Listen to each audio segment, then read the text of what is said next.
All right, hopefully that's better.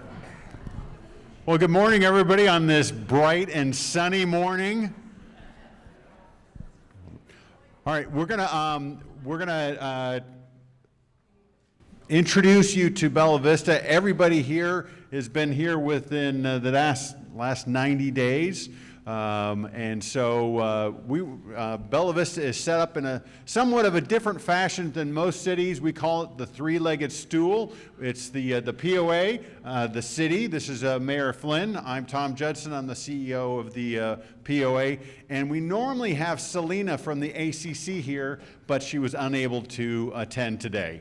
And then we have Deb, who is our volunteer host that coordinates everything, and we have all the clubs here. So hopefully we've made you as welcome as possible. I'm going to ask you, Deb, you want me to dive in? Okay. In your packet, you'll see this. It says places to play. If you pull that out, I'm going to give you some information, and we'll go through that.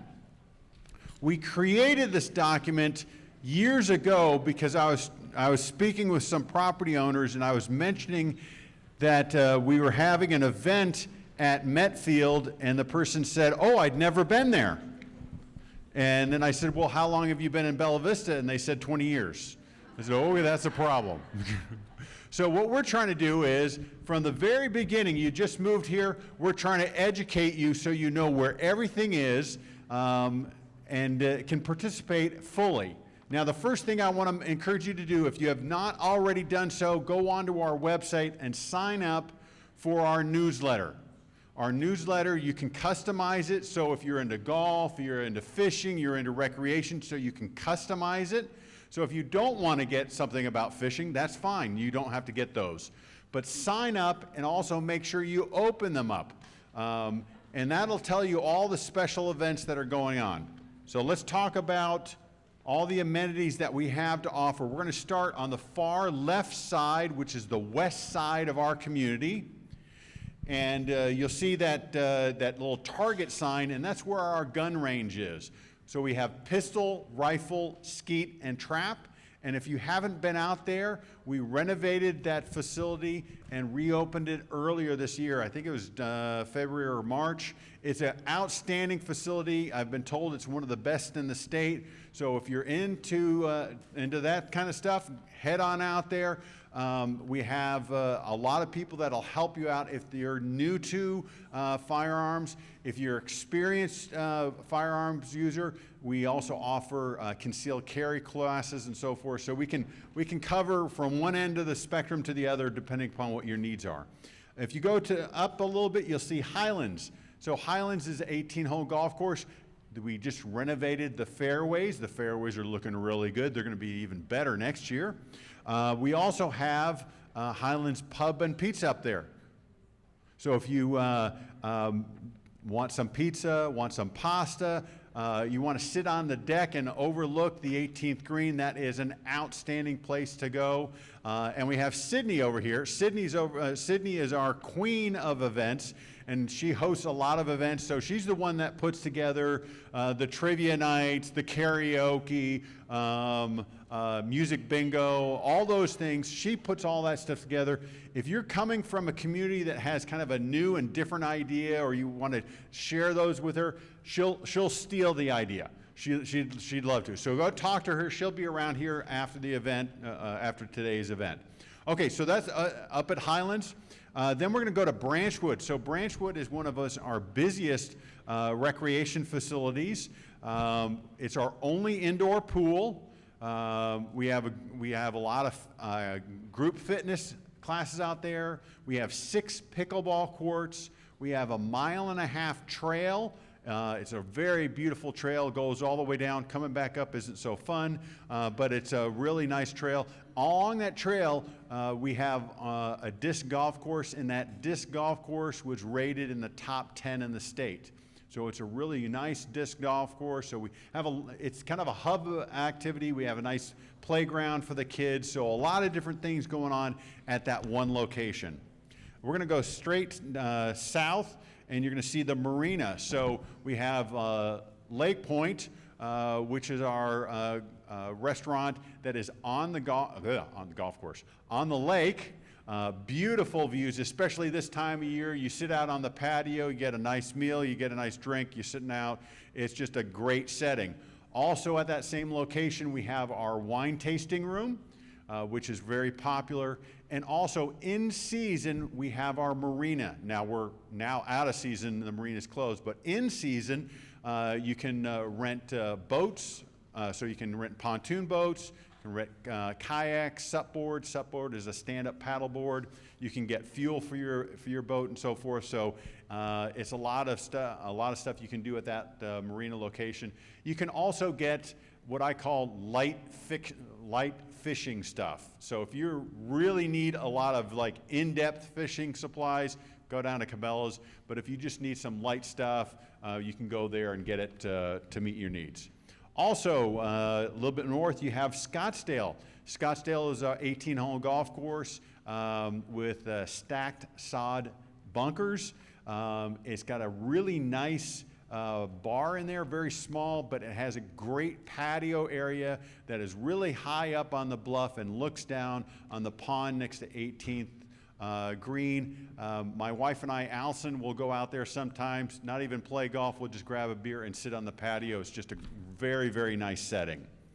Okay, then we're going to move over to the beach. Well, the beach is definitely a summertime activity, so it's closed for the season, but it is the outstanding place to take your kids or grandkids. It's a great beach. It has a swim line, so it keeps any boats from going into that area. We have a little pad that the kids can swim out to and jump into the water. They have shade. There's a sand volleyball court there. There is like a zip line play equipment over there. So lots of great fun stuff. And I always say this, we have a little hut there and we sell every form of sugar for the kids. No matter what, we're gonna wind them up as much as possible and then turn them back over to you. So, but it's a great place. So if you have kids, grandkids, next summer, you wanna come out there, it's just a lot of fun. You can also rent kayaks and supboards at that location also. And it's right next to a boat launch, and it's right next to the trail. So you see a lot of people will ride their bikes down there and then go into the water and so forth. All right, we're going to go over to the country club.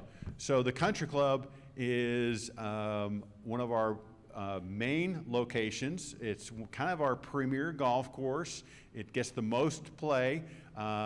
The building, the clubhouse building, was designed by Ife Jones, and if you don't know who that is, he was a protege of Frank Lloyd Wright. He founded the University of Arkansas School of Architecture, so it is a beautiful facility. Anytime I've had architects come into the location, they're always like looking around because this is just a beautiful building.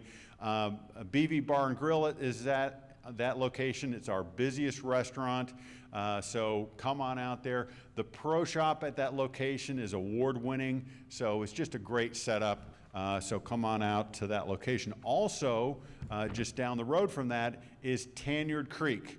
Okay, so Tanyard Creek, to remain on the golf theme, that is our primary golf practice facility. If you haven't been there and if you're a golfer, you gotta go.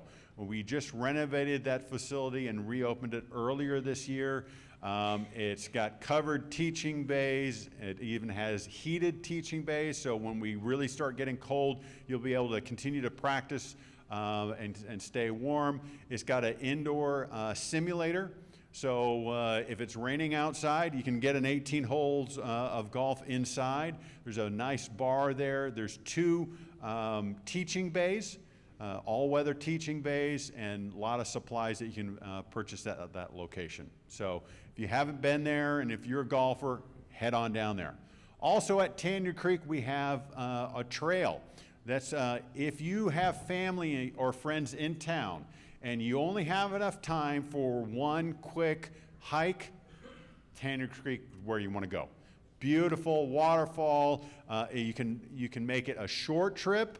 or you can make it longer and you can go over the swinging bridge. My dogs love it when they go over the swinging bridge. They all freak out. But that's where you want to go if you only can go on one hike with family. It's a great location. Also, we have a coffee vendor there, Vagabond Coffee. They just started several months ago. I don't drink coffee, so I can't really tell you, but my wife says the coffee's great. So if you disagree with her, take it up with her. You'll lose that argument. I do. All right, we're going to go straight south, and you're going to see where we're at right now. BVRC. This is our largest fitness center. Also, across through those doors is our largest fitness center where you can go. It has 24-hour access. You just have to get a key fob, and you can get those from the front counter. That will allow you to come in. If you want to work out at 2 o'clock in the morning, you go for it. I don't know why you'd want to. But it works out great on like Sundays. We had limited hours for the overall facility on Sundays, but let's say you want to work out in the late afternoon on a Sunday, get a key fob, you can get in, you can work out.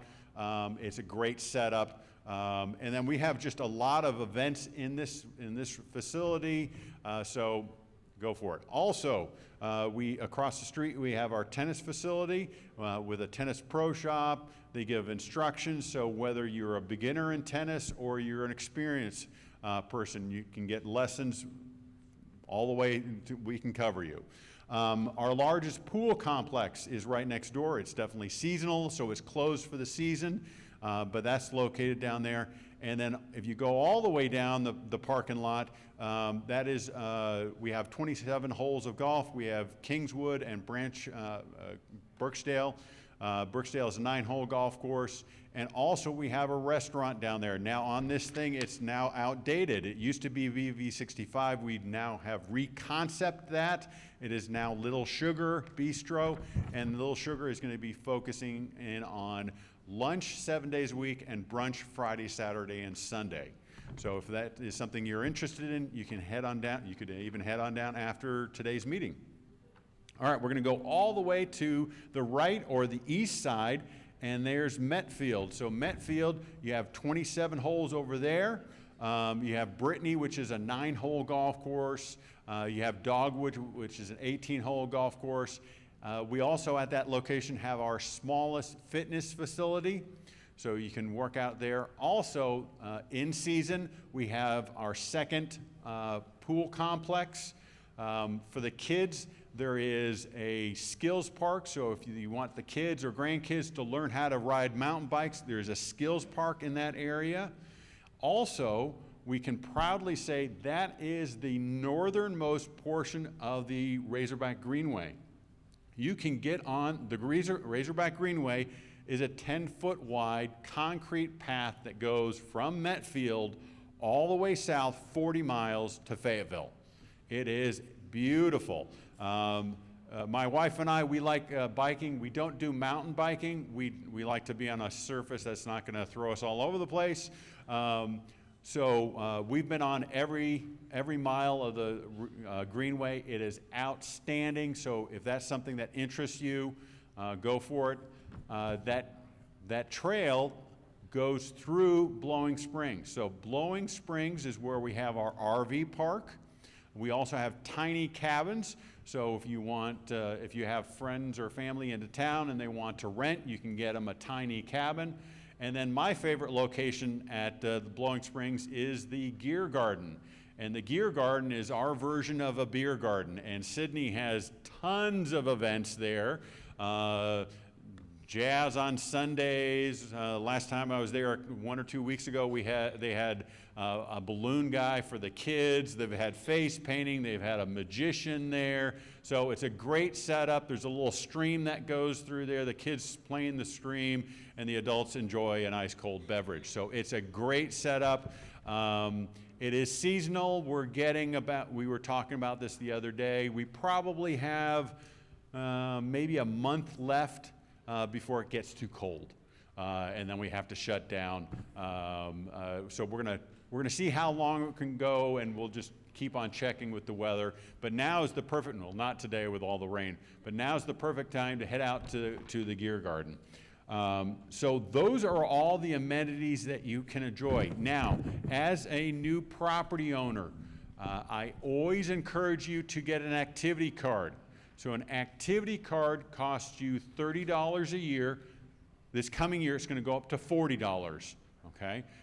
For $30 a year, you're going to get unlimited use of the gym facilities, the pools, the beach, unlimited limited golf at Brittany Golf Course, the 9-hole golf course on the east side, unlimited range balls, access to the gun range, and 10% off your food purchases. Now, some of those pricing and everything might change in the coming year. We're trying to keep the fee increase for this coming year as low as possible. We're sitting here in October, and we're working on the budget right now, so we'll know what the fee structure is going to be going into the next year pretty soon here. So a lot of things. Our community, if you add up all the activities that we have to offer, meaning those who come into the restaurants, we call them covers, those who go to the gym facilities, those who go to the tennis facilities, there's even trip counters on the trails, on the 120 miles of trails. If you add up all those activities, it's 1.2 million uses a year. So we are a very active community, whether you're into golf, whether you're not into golf, but you're into mountain biking or you're into tennis, whatever, we got you covered. And those are just the things that we can measure. We don't measure pickleball because we don't have a pro shop. We don't measure the parks. And the trails, I referenced the 120 miles of trails, we only have trip counters on half of those.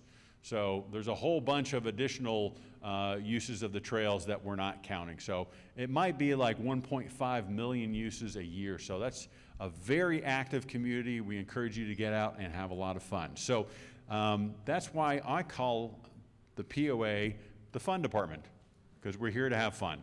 I'm going to have you hold on to your question to the very end, because next up we have Mayor Flynn, and Mayor Flynn's going to talk about the city.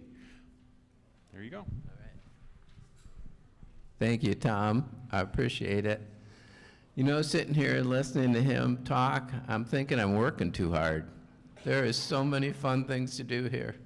But I'm going to change up my presentation a little today because we have a sales tax bond election coming up on November 18. I want to tell you about that first.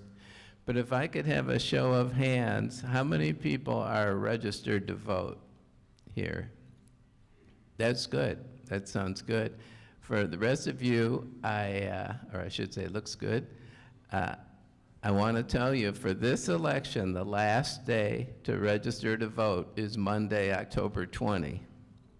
So I handed out, or there's a thing in your packet here. It's colored on one side and white on the other, and it tells all about the bond election. So the bond election is Tuesday, November 18. And if you register on Monday, you could still vote in it. So they have early voting just a few days before that, but the early voting is just in Bentonville at the County Administration Building. Most of our elections here, there's early voting for a couple weeks at a local location. So I should mention the day of the election, the places to vote are Highlands Church, it's on the far west side on Glasgow, St. Bernard's Catholic Church on Lancashire, Church of Christ, which is at the intersection of County Road 40 and 71. It's technically not in Bella Vista, but it's really handy if you live on the east side. You're going past that, usually going to and from work. And Community Church, which is on the east side on Lancashire. So the day of the election, there's plenty of places to vote. There's very few things on the election this year, so that's why I'm telling people about this and making sure they're aware of it, and hopefully we'll get out and vote. I also have information on here about absentee ballot. And there's a phone number there for absentee ballot. I would use that same phone number if you want to register to vote. Call them up and say, hey, I want to register to vote, and I have to do it fast. So now I want to go over a little bit what's on the election, the point of the election. First thing is, it's not a tax increase. Right now, our city sales tax is 2%. And if this passes, our city sales tax will still be 2% if it passes. So there's 6 different items on there, and you get to vote yes or no on all 6 of them. The very first one is $6.1 million to pay off our earlier bond. We had a first bond the city ever had. You know, we've only been a city since 2007. So the first bond we ever had was in 2020, and we were going to build a new public safety facility where the police are and the court and the dispatch over on the west side. And we were going to build a fire training tower, which is up north. It's off of 71 right before you get into Missouri. And we're going to build a new fire station on Glasgow Road. All 3 of those things have been done. And that particular bond was $23.5 million. We did all 3 of those things, and it's being paid off by the 1% sales tax. So we were going to do a new election right before it gets paid off. And so when they first did the bond, they said, okay, the financial experts calculate out. They said, your bond will pay off in 2031. It started in 2020, and it'll pay off early. It'll pay off in 2031. Then they came back to me a few years later and said, well, your city sales tax is better than we thought, meaning the receipts from it. So it'll pay off in October 2027. So I figured we'd have this election in 2027. Then they came back and said, well, it's going even faster. It's going to pay off in spring of 2027. And now they've said, well, it might pay off even late in 2026, so you better hurry up and have the election. So that's what we're doing. In Arkansas, there's only a couple days a year when you can have the election. It can be when the general election is or when the primary is. So that's why we're having it this November. So the first item on the bond issue is $6.1 million, and that's to pay off the existing bond. So you have to vote yes on that or nothing happens. It's kind of like if you have a mortgage on your house and you think, I'm going to go get a new first mortgage. The bank says, well, yeah, but you got to pay off the old first mortgage, right, when you're refinancing. So that's why the first one has to be a yes. And it doesn't say that on the ballot, so that's why it's important that I tell people that, because otherwise they wouldn't know that. Second item is $5.1 million. That's to pay off a revenue bond we have. So the point of this really is bill consolidation. When this is done, we'll have only one debt. This 1% sales tax bond will be the only debt the city has. The third one is $8 million, and that's to finish the construction on the fire and city administration complex. That's at 71 in Lancashire. Some of you probably are aware of that. So what happened so far, the police used to be in there, and we got the new police facility on the west side. So we took the old police offices and turned them into fire station living quarters. The fire station living quarters at fire station number 1 were just way behind the times. There was, I guess you'd say, barracks type of sleeping. Between myself and this lady here, there was 5 beds, 5 cots, and that's where everybody slept. And that's and now at the new fire station, each person has their own bedroom, which is how the other fire stations are. It's particularly problematic because we have some female firefighters also. So no females could be at fire station number 1 because of the sleeping quarters. So we fixed up the living quarters, and we made new offices for City Hall on the first floor, and the second floor is offices for the fire chief and building inspectors and deputy fire chief, that sort of thing. So we actually had an open house for that to come see it. And if you'd like to come see it, just get a hold of me. We can show you around. Anyway, so that project is completed, and it was $6.3 million. The way we do our construction, it's a guaranteed maximum price. So it's $6.3 million, and we came in $580,000 under that. So we were below budget by a good amount, and I'm confident the same thing's going to happen with this item, but you have to put it on the bond at the maximum amount it could be, and then if it's less, then you just borrow that much less. It just gets paid off that much faster. So that's the first one. It's $8 million, and it's for the old City Hall, which is completely gutted. If you drive by there, you might notice you can see inside there. And that's going to be offices for planning and development and permitting. And those are very active areas right now. We have, last year we had 636 housing starts, and we're running a couple hundred ahead of that this year. And we're starting to have more commercial also. So there's a lot of activity in that department. Then they're going to fix up the 3 existing fire bays. They go back to 1970, so they're going to get new electric, new doors, that type of thing. And then we're going to build 2 new fire bays, all at this same location. And they're taller and longer than fire bays used to be. So that's what that $8 million is for.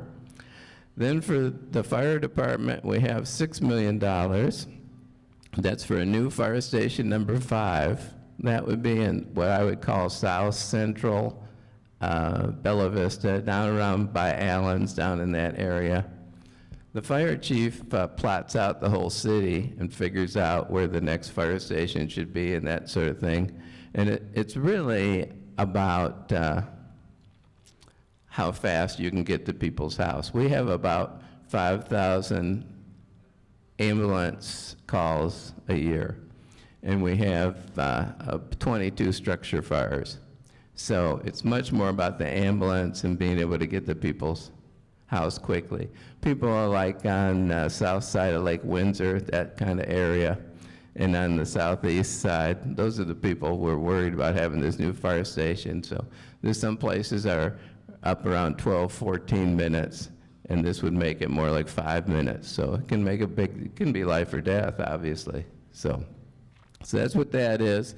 Then there's a replacement fire truck. So I said to the fire chief, what do you need a new fire truck for? And he said, well, the one we have is from 2001, and it came from the POA before we were a city. So I said, well, yeah, I guess you do need that. And then they're going to do a couple ambulance remounts. We do ambulance remounts instead of buying new ones because it's more reasonable, but still $300,000 each. So that's the 4th item. So there's the 2 bond things, the construction at 71, then the 4th thing's fire department. The 5th thing is police department improvements, and that's 3 radio communication towers. That's for dispatch, and 2 years of police cars. We drive our police cars up to about 120,000 miles, and so it ends up being $500,000 or $600,000 a year. We just, gradually rotating them, buying a few new ones each year. And then street improvements is $6.1 million. That's for 2 years of street resurfacing and several pieces of equipment. They're replacing a backhoe and an excavator, and they're getting a new grader and roller. We have a big challenge on streets. We have 550 miles of streets. It's more than any city in Arkansas, even more than Little Rock. And we only have so much business, so we only have so much income coming in. So it's a constant challenge for that department, and they do a great job. I'm really proud of what they've accomplished. And we're getting better with the streets. But I did have one citizen come to me and say, on your list here, you should have had streets at the top, not have it last. So, but with all the new construction, some of you are probably aware, some of it is in areas that maybe the street's not paved, so we're trying to knock those off a few miles at a year. Because usually people move in, they have a new house, and then after a few years they say, hey, it'd be nice if my street was paved. So we're trying to knock those off also. So that's my speech about the bond election. It's not a tax increase.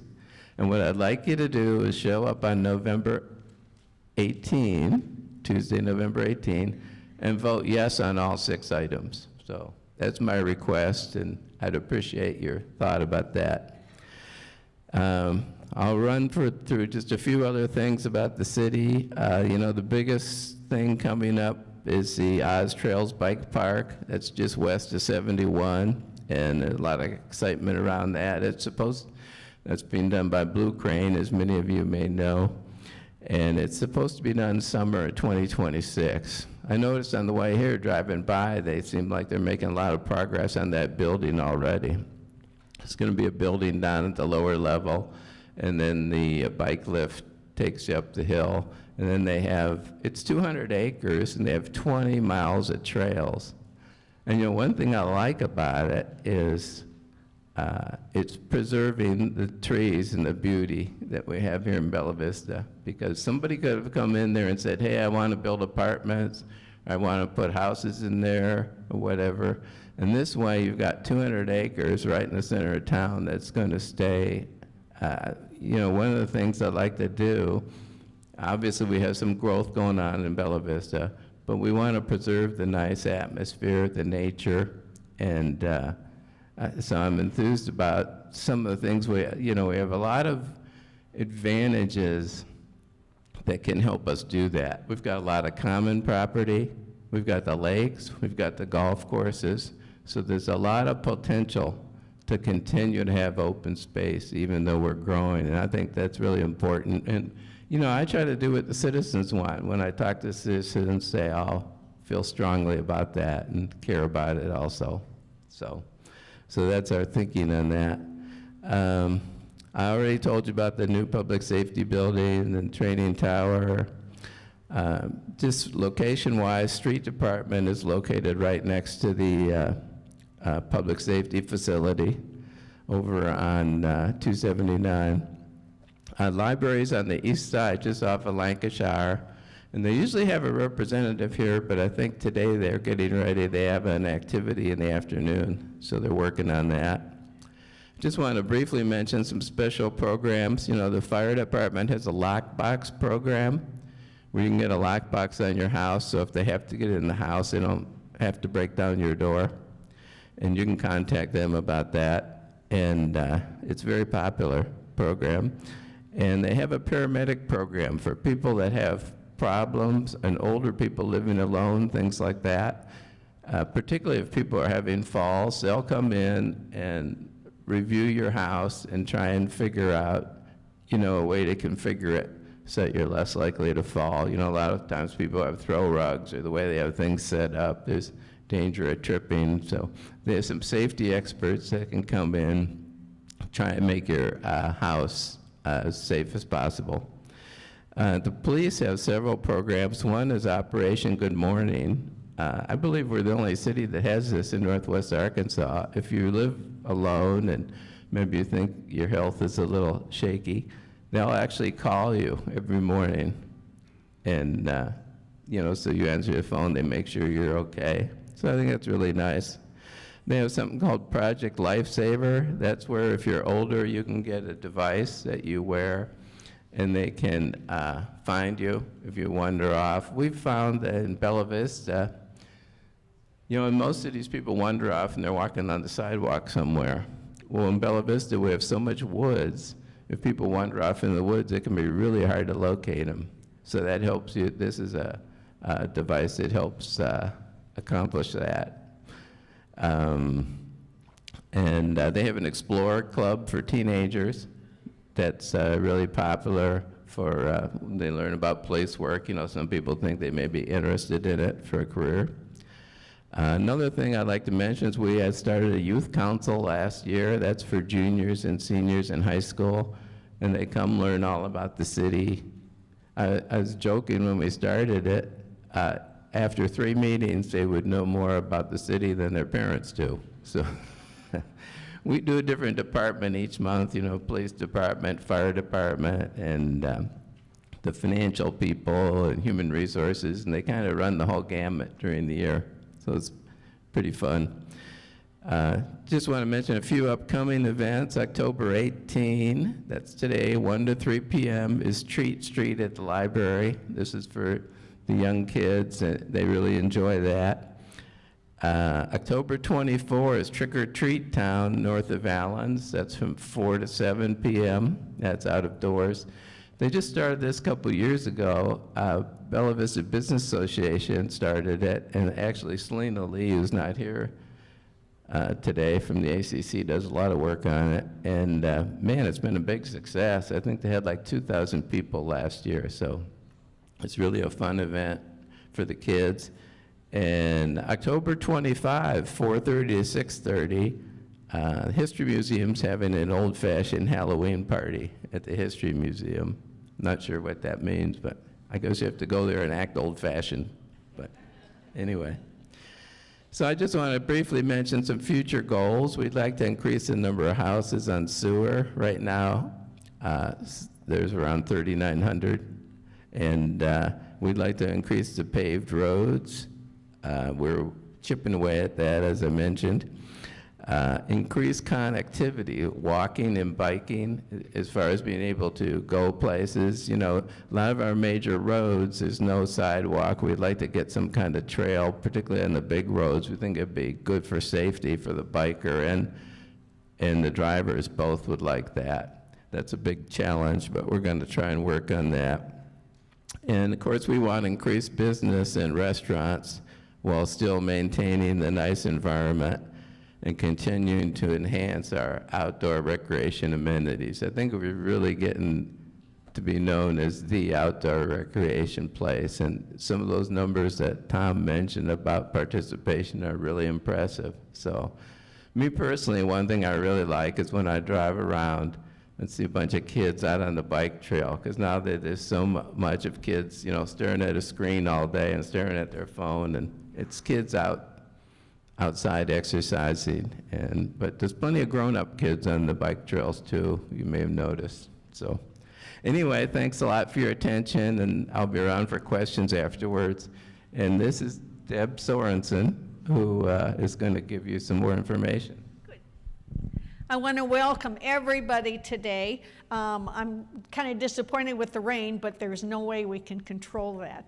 Anyway, what we're going to do is, I want to make sure, did everyone get a raffle ticket? Everyone has a raffle, okay, because we have some books that we're going to be raffling off. Very quickly, I want to give you about a nickel tour about the history of Bella Vista, and it's very important because Bella Vista started as a summer resort in 1915. It is not a typical city, and as it started as a summer resort, the original couple that came in decided it was too much work, so they sold to 3 Lineberger brothers from Texas, and I know there are some people here from Texas. Anyway, the Linebergers came up and they said they're going to keep it at a summer resort, but they built the Sunset Hotel and they opened the Wonderland Cave and they built a 9-hole golf course, eventually selling to a gentleman named E.L. Keith, and then he eventually in 1865 sold to John Cooper Sr. And really what happened in 65 was that Bella Vista from a 3-month resort became a retirement community and opened 12 months of the year.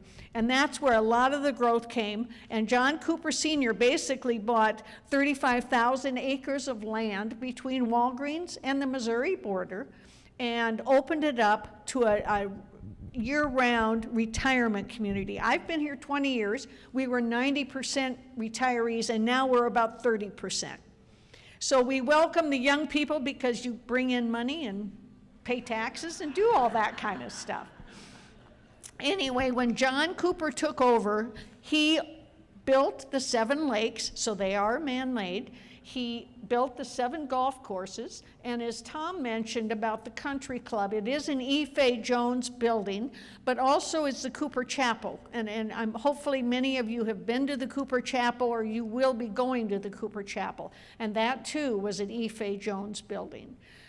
As Cooper built and grew, we eventually decided to become a city in 2006, and we voted that. So in 2007, Bella Vista became a city, and John actually is only our third mayor. So it really has gone through a lot of changes, and obviously we're going to go through a lot more changes now.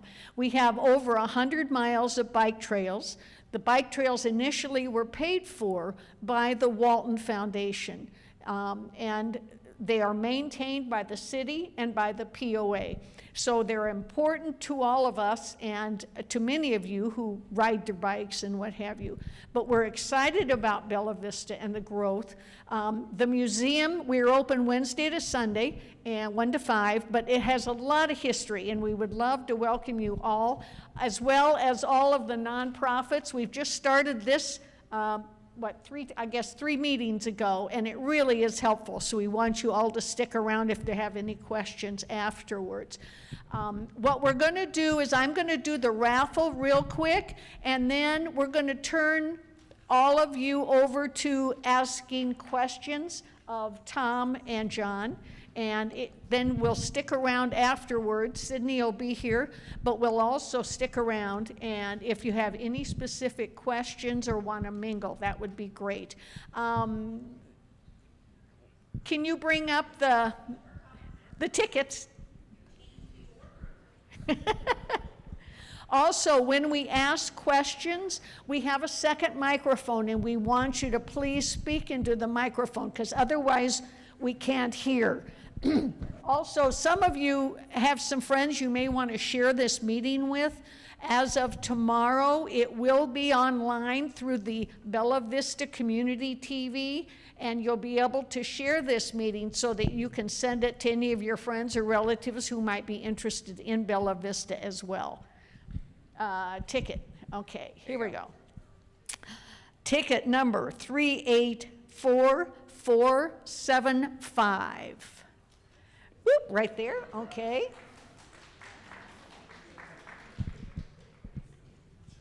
Three 84465. There you go, okay, good. 384461. Whoa, over here, okay. 384435. There's another one, okay. 384454. There we go, good. We got one more, okay, one more, good. 384467. Right there, good. There you go, thank you. Yeah, that'd be great. Also, I want to mention to all of you, as you look around this room, Bella Vista has been built on volunteers, and it still is built on volunteers. It's really an important facet of Bella Vista. Number one, we're all from somewhere else. I came from Minnesota. Our septic froze. So at that point, my husband said, that's it, we're out of here. So we came down to Bella Vista. But we're all from somewhere else, and there really aren't any cliques here. There's lots of groups to participate and enjoy. And there's no reason to ever feel like you're alone. If you do, you're not looking hard enough. So there's a lot of places. Anyway, I'm going to turn this over to Tom, and if you have any questions specifically, Joelle has the microphone, and we'd like you to speak into the microphone. Thank you. So I want to back up real quick. I was in the back, and someone told me that I started and I forgot to talk about the three-legged stool in a little bit more detail. So I apologize. That's normally how I begin these speeches. It's Saturday morning, so that's my excuse. So with the three-legged stool, and this is in your information, you have the city, and Mayor Flynn talked about he's in charge of the streets, the police, the fire, those types of things. The city and the POA, we share maintenance of the trails, Okay. Then you have the POA, and I described all the amenities that we're in charge of. We're the fund department, or for a larger community, we might be Parks and Rec. That's kind of what we're like. And then the ACC is, they're making sure that the homes that are being built next to you are in harmony with all the other homes. So I remember in a community I lived at years ago, the house down the street painted their home bubblegum pink.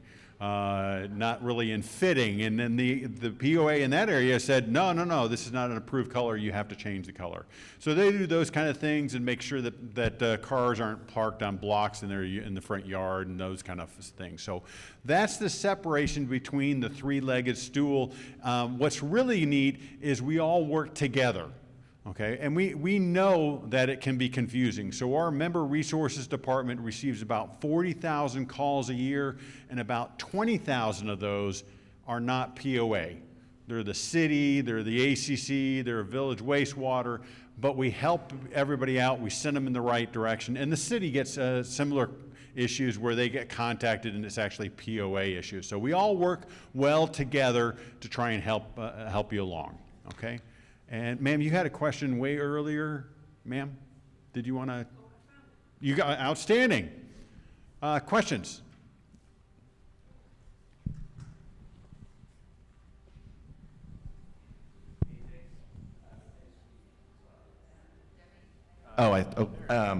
Thank you. We love it here, and we've had such a wonderful experience. Two quick questions. The Wonderland Cave, we'd heard that they might actually be opening that back up at some point. And then is there any additional update y'all might be able to provide with respect to the OZ Trails mountain biking project, which looks really exciting? Thank you. So I just refer to it as the family, the Walton family, Blue Crane, Runway, the foundation family. Members of the family own Wonderland Cave. I've heard rumors, I think Deb's heard rumors for years. I don't know if they're going to do anything. You may actually know something more than I do. You never know, depending upon who you hang out with. So I don't know anything on that. With regards to the trails, and Deb referenced this earlier, the trails wouldn't be here without the Walton Family Foundation.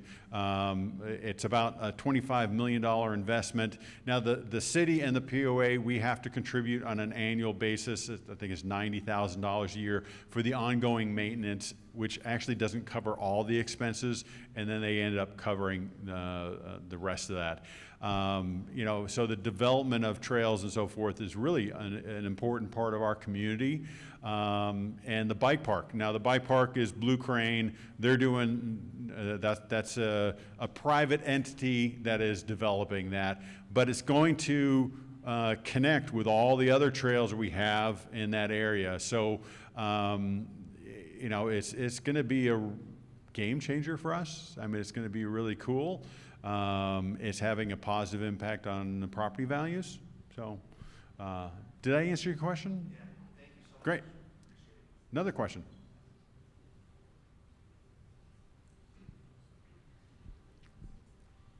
Come on, Joelle, pick up the pace. Yes, sir.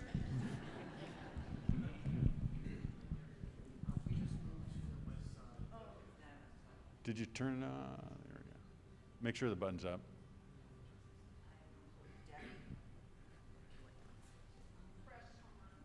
There you go. There we go. Thank you. My wife and I just moved here to the west side, and just curious about the sewers that you mentioned. As far as which side of Bella Vista are they working on now, and does the west side look to be, being worked on soon? Do you want to answer that? Sure. Well, thanks for that question. What's happening with sewers, there's an independent company called Village Wastewater, and that's who has run the sewers to date. And they only have lines in certain places. And they have always told me that the Highlands would be last because of where it's located and the number of houses on a line. But that's not necessarily the end of the story. You know, Blue Crane, because some of the activities they're doing, they're looking at enhancing things right down 71, right down the spine there. And they've done a study on that, and I would say the price is somewhat daunting, but they're definitely going to do some things. But what's happening right now is we were going to have our own study in Bella Vista, but there's a big push for regional cooperation, and the state is doing a study about sewer in all of Northwest Arkansas, and we got included in that, and that's going to be completed sometime next summer. It takes about a year. They have an engineering firm working on it, and you know, a lot of people have challenges with sewer right now because of the growth in the area and the anticipated future growth.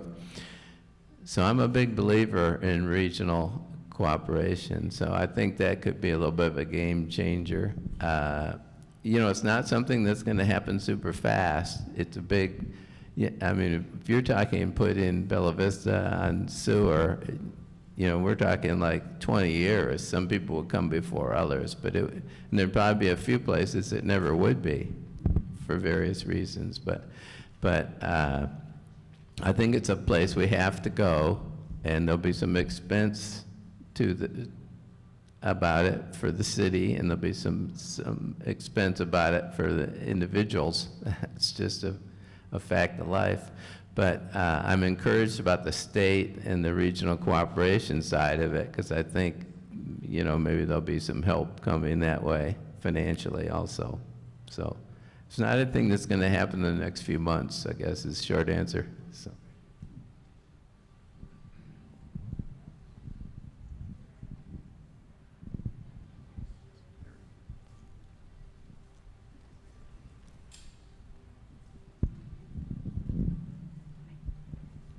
Hello. This is awesome, by the way, thank you. I just moved here from the Chicago suburbs, obviously very, very different, and I'm so thrilled to be here in the country, in nature. My question is, I've been here since August, and again, coming from a completely different environment, but I'm wondering if there's a process about looking at some of the intersections that have a lot more traffic, especially during certain parts of the day, and potentially looking at a stoplight or something like that. Just wondering, I can think of a few where I've seen some near misses or seen some accidents, and just want to ask what the process is about looking at some of those places. I understand we don't want a ton of stoplights here, but just a question. Well, personally, I think it's never a bad idea for an individual citizen to contact the city and say, hey, I think this is unsafe, or, you know, what about a street light over here, or a traffic light in such and such a place. I think that's fine to bring that up. 71 and Lancashire, 340, are state highways. So that kind of comes into play. Whenever you want to do anything, you have to speak with them. And sometimes the state says, well, you could do that as long as you pay for it instead of us.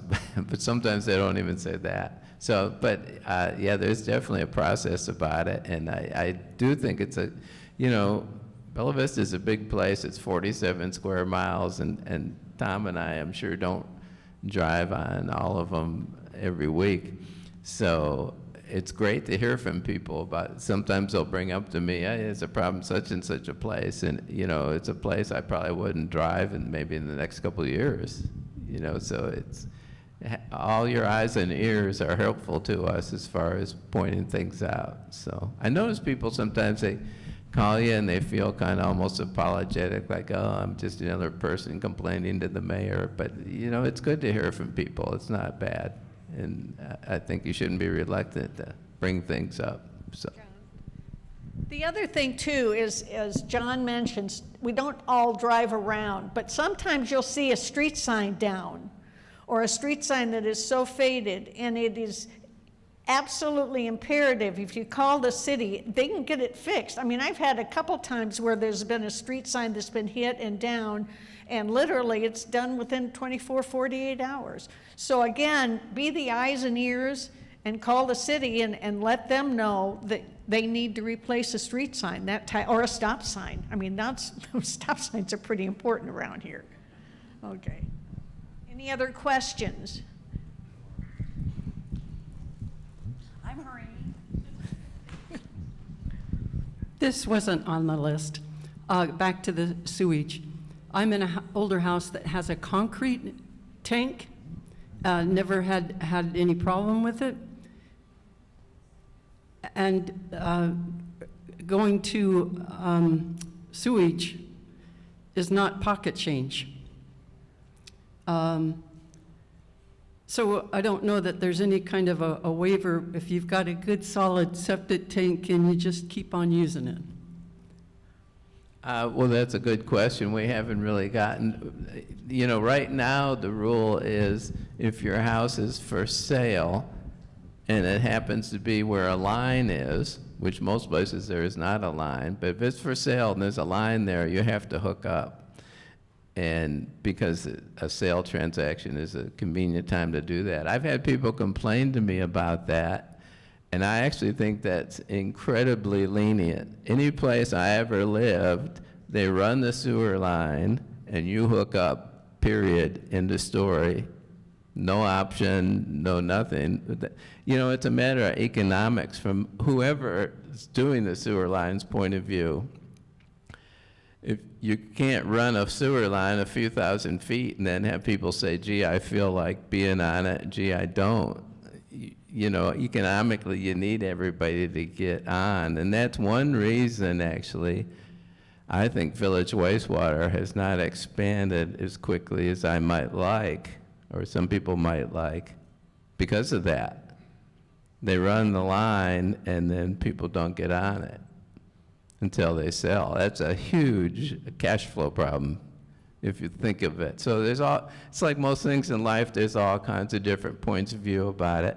What I worry about the most isn't that so much. Oh, I'm on my septic and everything's fine. Is when you go to run sewer and somebody had to get a new septic just a year or two ago, they're gonna be like, I just shelled out for a new septic. I mean, you can see there's all kinds of issues there. But, in particular, our property values have changed so much. Anybody who lives on a lake and doesn't want to be on sewer needs to take a math course because it costs $15,000 to be on sewer, and you're sitting on a house that's worth $700 to $1 million, $700,000. I think you need to be on sewer, right? I mean, it's a bit of a risk. But anyway, so that's a long answer to, yeah, it is an issue, and I have noticed different little things came up about septic and sewer. And I've noticed some resistance from individuals. It's I guess I would call it a political problem, so. I do want to add on to that. The street I'm on, the line is there, but once it gets closer to the lake, those folks are not required. And I don't know if the plan is to get the sewage or sewer down by the lake houses. It seems like, well, they stopped at the street I'm on. Oh, yeah, I'm not sure what they've done as far as where they've run, off the top But of my the head, where logic they've run of- line. Yeah, The logic Yeah. of the leakage down into the water, if Yeah. those are not required, certain amount houses up the hill. So, Mayor Flynn referenced this earlier. Village wastewater is their own entity, so what their plans are, that's them. We can't influence that. Leakage in the lakes. So we have a lakes department that we have 3 very nerdy lakes biologists that all have masters. We do monthly testing on all the lakes. Our lakes are in outstanding shape. So you referenced leakage. We test all our lakes on a regular basis. They're always in great shape.